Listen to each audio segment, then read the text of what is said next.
Sang Sabda telah menjadi manusia dan tinggal di antara kita.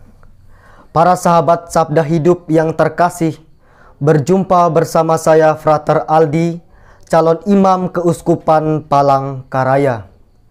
Permenungan kita hari ini diambil dari Injil Lukas bab 7 ayat 36 sampai 50. Mari kita mempersiapkan hati kita untuk merenungkan sabda Tuhan. Dalam nama Bapa dan Putra dan Roh Kudus. Amin. Semoga Tuhan beserta kita sekarang dan selama-lamanya. Inilah Injil suci menurut Lukas. Dimuliakanlah Tuhan.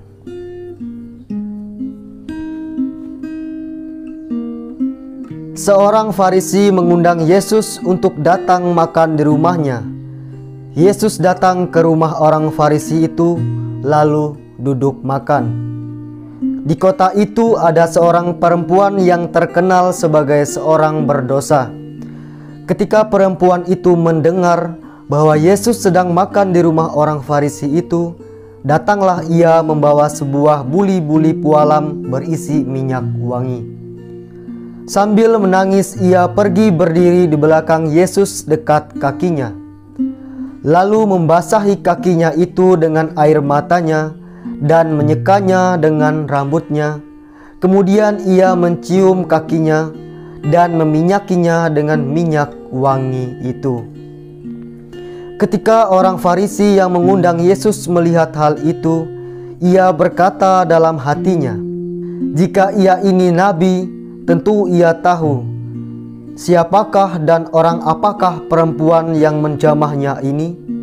Tentu ia tahu bahwa perempuan itu adalah seorang berdosa."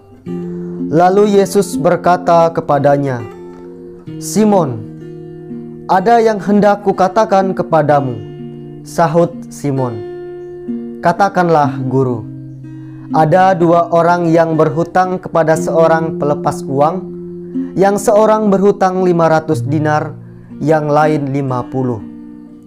Karena mereka tidak sanggup membayar, maka ia menghapuskan hutang kedua orang itu. Siapakah di antara mereka yang akan terlebih mengasihi dia? Jawab Simon, "Aku kira dia yang paling banyak dihapuskan hutangnya." Kata Yesus kepadanya, "Betul pendapatmu itu." Dan sambil berpaling kepada perempuan itu, ia berkata kepada Simon, "Engkau lihat perempuan ini? Aku masuk ke rumahmu, namun engkau tidak memberikan aku air untuk membasuh kakiku, tetapi dia membasuhi kakiku dengan air mata dan menyekanya dengan rambutnya.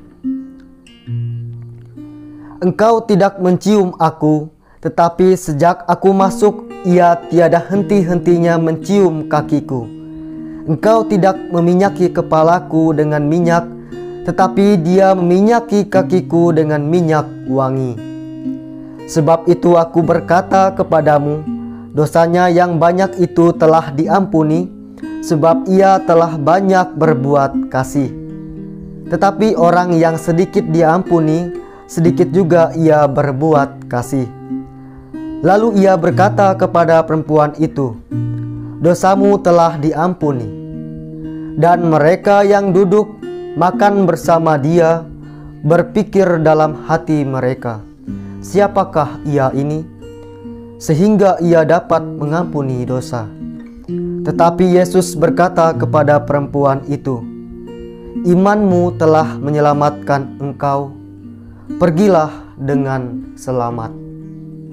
Demikianlah sabda Tuhan. Terpujilah Kristus. Tetapi Yesus berkata kepada perempuan itu, "Imanmu telah menyelamatkan engkau. Pergilah dengan selamat." Para sahabat Sabda Hidup yang terkasih dalam Kristus, pada bacaan Injil yang kita dengar hari ini, Injil Lukas hendak menekankan sikap orang Farisi dan perempuan berdosa, di mana orang Farisi merasa dirinya lebih baik dibandingkan perempuan berdosa ini. Sikap tersebut membuat mereka merasa tidak membutuhkan pengampunan. Tetapi perempuan berdosa ini sebaliknya. Ia menyadari bahwa dosa-dosanya sangat besar sehingga membutuhkan pengampunan yang besar pula.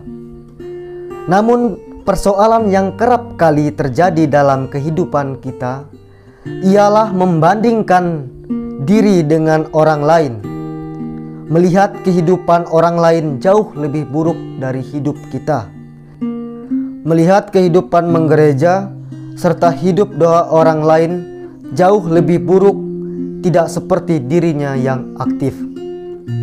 Para sahabat sabda hidup yang terkasih dalam Kristus, di sana Yesus mengatakan, dosanya yang banyak itu telah diampuni, sebab ia telah banyak berbuat kasih.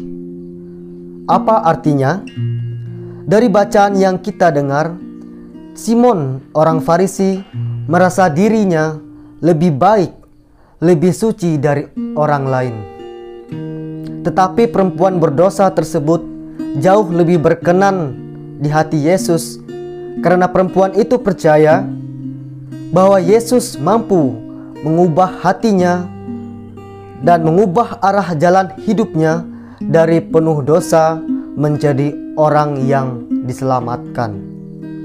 Kita patut meneladani sikap kemurahan hati, sikap kasih, sikap pertobatan yang dilakukan perempuan berdosa ini.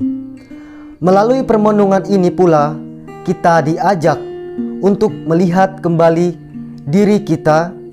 Apakah kita seperti orang Farisi, merasa diri paling benar, menghakimi kesalahan orang lain, serta merasa orang berdosa tidak pantas untuk mendapatkan pengampunan? Ataukah kita mau meneladani sikap dari seorang perempuan berdosa tersebut, yang mau mengakui kesalahannya, menyadari keberdosaannya, dan mau datang kepada Yesus dalam pertobatan untuk memohon pengampunan dari Allah? Sebab Yesus tidak akan pernah menolak siapapun yang datang dengan rendah hati kepadanya.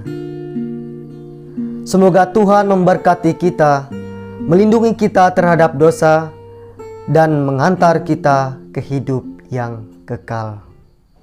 Dalam nama Bapa dan Putra dan Roh Kudus. Amin.